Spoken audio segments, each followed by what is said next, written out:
Hello and welcome to part 2 of Core Competence. In this video I'll be analysing Amazon.com. Two things before we begin. Firstly, if you haven't watched Core Competence Part 1, I recommend that you do so before looking at this video. I've included a link down below in the contents description section.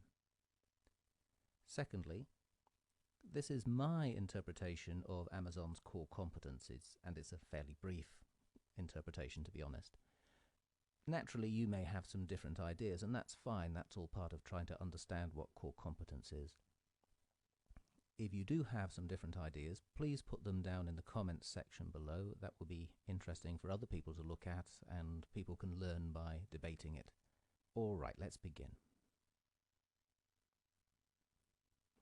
Remember in the first video that one of the things that to make a competence core is that it has perceived customer benefits.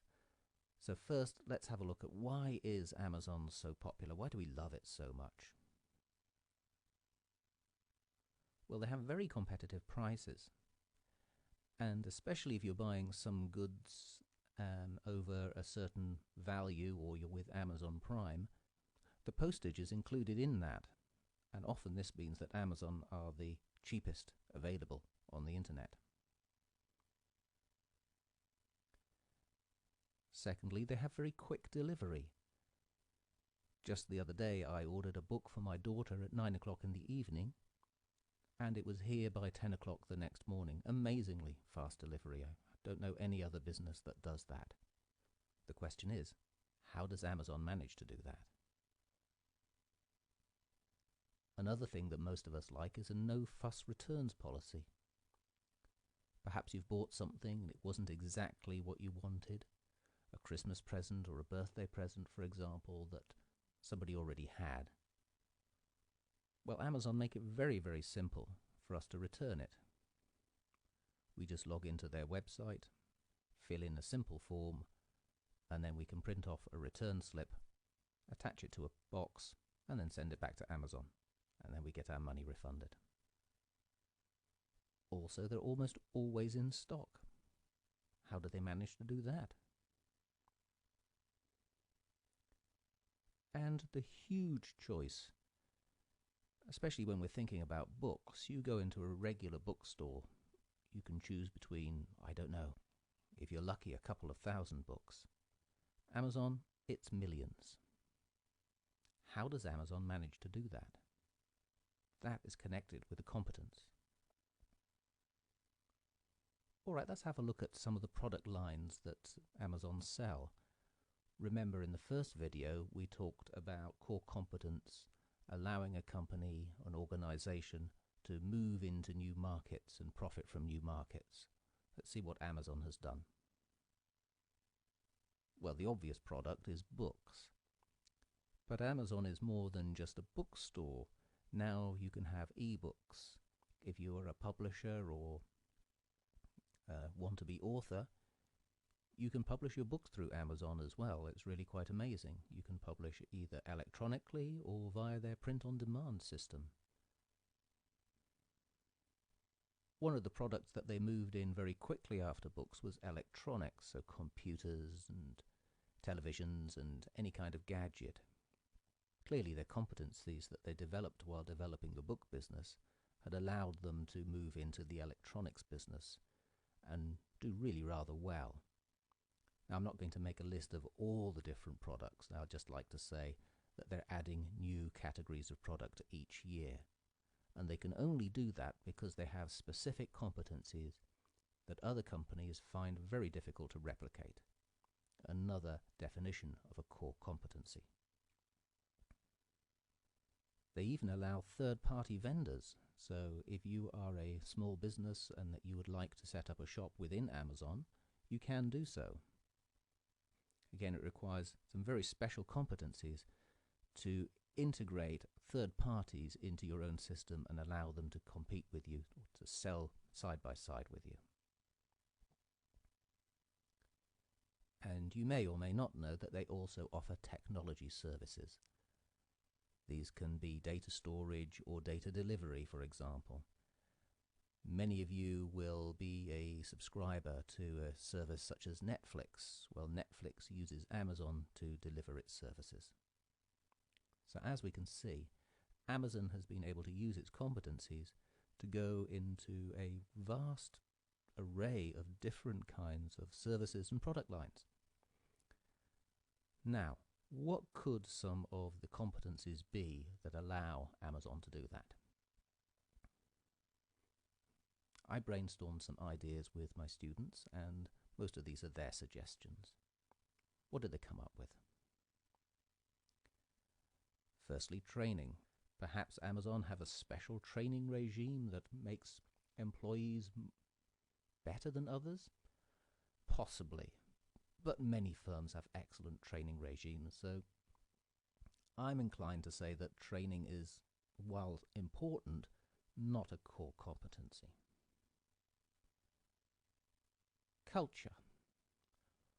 I'm sure Amazon's entrepreneurial culture has certainly helped it to expand all over the world and be successful. But I'm not sure whether culture can be a competence. For sure, it's difficult to replicate, but is it a competence? I am not too sure about that. Maybe you have a different opinion. Negotiation skills. How do they get these cheap prices? We had a debate about this in class, and many people said, surely Amazon have excellent negotiation skills, and that's how they can manage to offer things so cheaply, because they can buy them so cheaply. Well, perhaps. I think they have negotiating power more than anything else. I'm sure they're skilled, but it's more negotiating power. Amazon buys so much, they're so important that you basically have to use them. So, for example, if you're going to be a vendor, a third-party vendor at Amazon, you sign up on their website. You don't really have any choice. You can't negotiate higher or lower commission fees. It's either take it or leave it. So I think it's negotiating power rather than the negotiating skills. And is power a competency? I'm inclined to say no. Software development. Now this is quite interesting. One of the important developments for Amazon was the one-click system.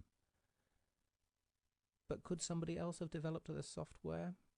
I think perhaps they could have done, and maybe the software that goes behind all the logistics and things. So again, not so sure about software development being a competency for Amazon, not a core competency for Amazon. I think many people have these competencies. Technology infrastructure. This is, I think, more interesting. And I think we need to think about how Amazon manages and uses its technology. It has certainly allowed it to deliver things like its software services, so Amazon Web Services. I think it certainly allows it to know exactly what's in stock, to work well at its logistics, to get that next day delivery for us. So perhaps technology infrastructure is a competency, core competency for Amazon. Is it difficult to replicate? Yes, I think so, because you would need a lot of money to get to the scale that Amazon already has. Logistics. Amazon clearly have a wonderful delivery service, the overnight delivery, and I believe that at this moment they're trying to develop same-day delivery. If you have a look at their logistics centers, they're really quite remarkable, the way that they've designed things, and they have robots now to help the pickers and packers work more efficiently and accurately. Quite remarkable. It's interesting that when Amazon make large profits, they seem to plow all these profits back into creating new logistics centers. So I think Amazon sees logistics as the key to its success, the key to being able to outcompete the competition, offer new products, give real value to customers. And of course, because of now the size of Amazon, it's really quite difficult for another company to replicate this. Customer analysis.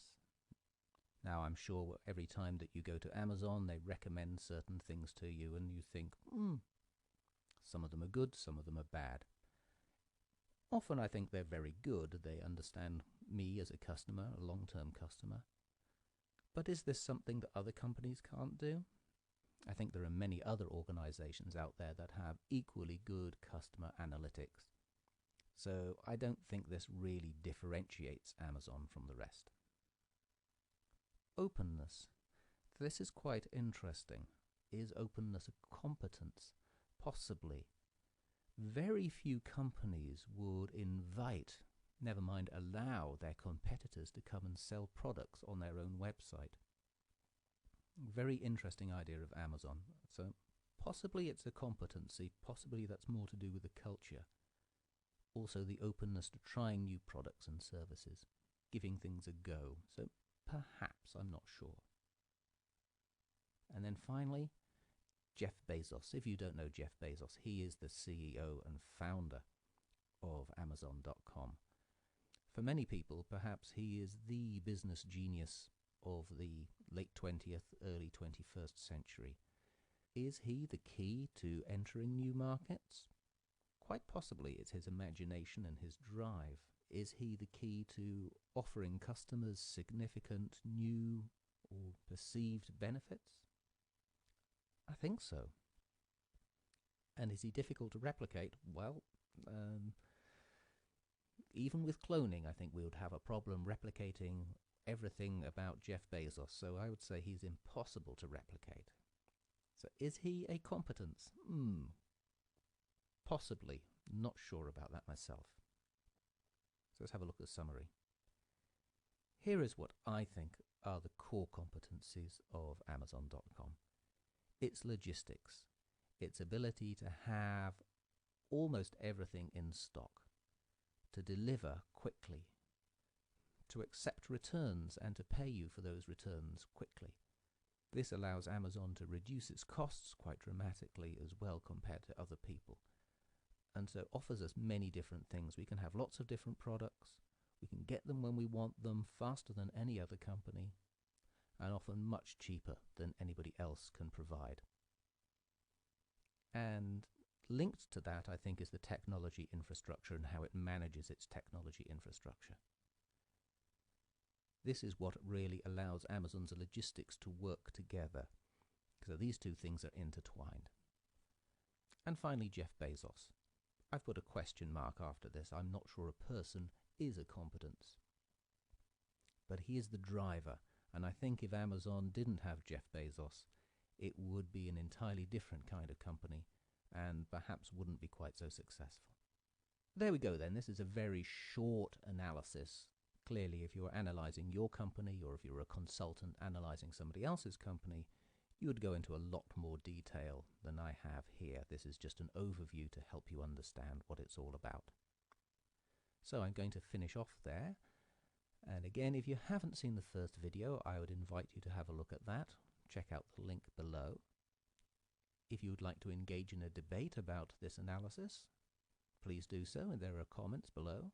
And finally, for more videos and articles about international management for the bachelor level, have a look at this website, bachelorinternationalmanagement.eu. For now, that's it.